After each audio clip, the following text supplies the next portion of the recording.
नमस्कार, मैं योगेश राणा। आज उत्तराखंड की राजनीति में एक बात बड़ी चर्चा में है और वो यह है कि त्रिवेंद्र सिंह रावत की घेराबंदी के आगे पुष्कर सिंह धामी और भाजपा की सरकार बैकफुट पर आई है। इसी कारण सुप्रीम कोर्ट से एसएलपी वापस नहीं लेने का निर्णय लिया गया है। यह एक उत्तराखंड की राजनीति में परसेप्शन बना है पिछले कुछ दिन की गतिविधियों को लेकर, और इसके बाद कईयों ने यह मान लिया कि त्रिवेंद्र सिंह रावत और पुष्कर सिंह धामी के बीच सार्वजनिक हो चुकी खींचतान लड़ाई अब शांत हो जाएगी, लेकिन ऐसा नहीं है। यह कलह शांत होती हुई नहीं दिख रही है, बल्कि और अधिक गहरी होती हुई दिख रही है। आप गौर कीजिए कैसे और अधिक गंभीर होती हुई दिख रही है। पहली बात, त्रिवेंद्र सिंह रावत और राज्यसभा सांसद अनिल बलूनी उत्तराखंड की राजनीति में दो खेमे रहे हैं। जब त्रिवेंद्र सिंह रावत मुख्यमंत्री थे उस समय पर दोनों के बीच में कैसे रिश्ते रहे हैं, यह बात किसी से छिपी हुई नहीं है। जब पुष्कर सिंह धामी उत्तराखंड के मुख्यमंत्री बने तो उसके बाद भी दोनों के रिश्तों में बहुत ज्यादा बदलाव दिखा नहीं। लेकिन अब स्थिति ऐसी नहीं है। उत्तराखंड की राजनीति और खासतौर पर भाजपा की राजनीति में यह बड़ा बदलाव दिखाई दे रहा है, या यूं कहे 360 डिग्री का टर्न साफ साफ दिखता हुआ महसूस किया जा सकता है।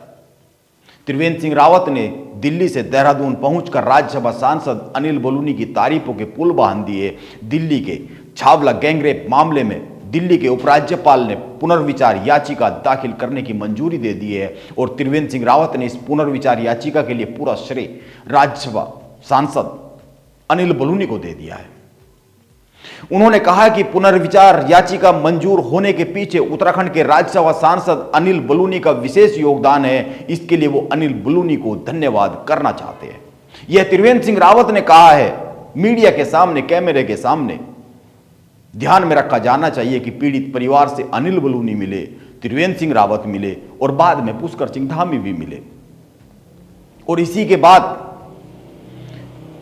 दिल्ली के उपराज्यपाल का निर्णय सामने आया।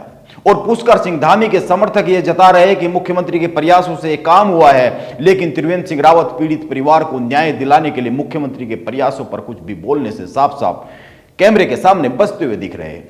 वो अनिल बलूनी का गुणगान कर रहे हैं। यह एक तस्वीर है जो बनती हुई साफ साफ महसूस की जा सकती है। त्रिवेंद्र सिंह रावत और पुष्कर सिंह धामी के बीच जारी खींचतान के सार्वजनिक होने के बाद अब दूसरी तस्वीर पर भी गौर करना बहुत जरूरी है। खानपुर के विधायक उमेश कुमार पर दर्ज राजद्रोह के मुकदमे को उत्तराखंड सरकार वापस लेना चाह रही थी, लेकिन त्रिवेंद्र सिंह रावत की दिल्ली में जाकर की गई घेराबंदी के बाद सरकार को इस दिशा में उठाए गए अपने बड़े कदम को वापस लेना पड़ गया।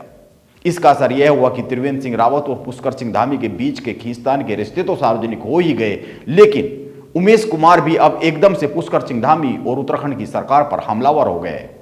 आप उमेश कुमार के पिछले 2 दिन के सोशल मीडिया बयान पढ़ लीजिए, वीडियो संदेश देख लीजिए, और मीडिया और जनता के बीच में जाकर जो बातें कर रहे हैं वो आप उनको सुन लीजिए।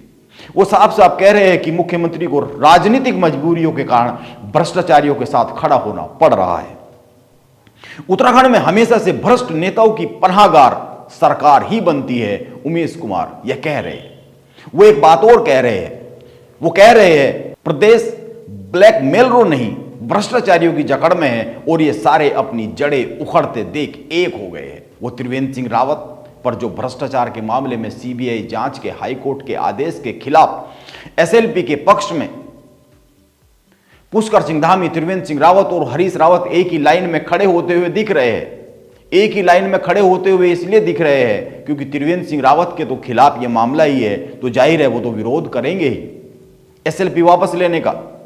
हरीश रावत ने भी विरोध किया है, और अब अगर वापस लेने के निर्णय को बदल दिया गया है तो जाहिर है पुष्कर सिंह धामी की भी इस पर सहमति ही है। वो कैसे सहमति बनी ये अलग विषय हो सकता है, इस पर बात की जा सकती है, विश्लेषण निकाले जा सकते हैं, मतलब निकाले जा सकते हैं, कयास लगाए जा सकते हैं, लेकिन एक लाइन में तो खड़े हुए दिख ही रहे हैं।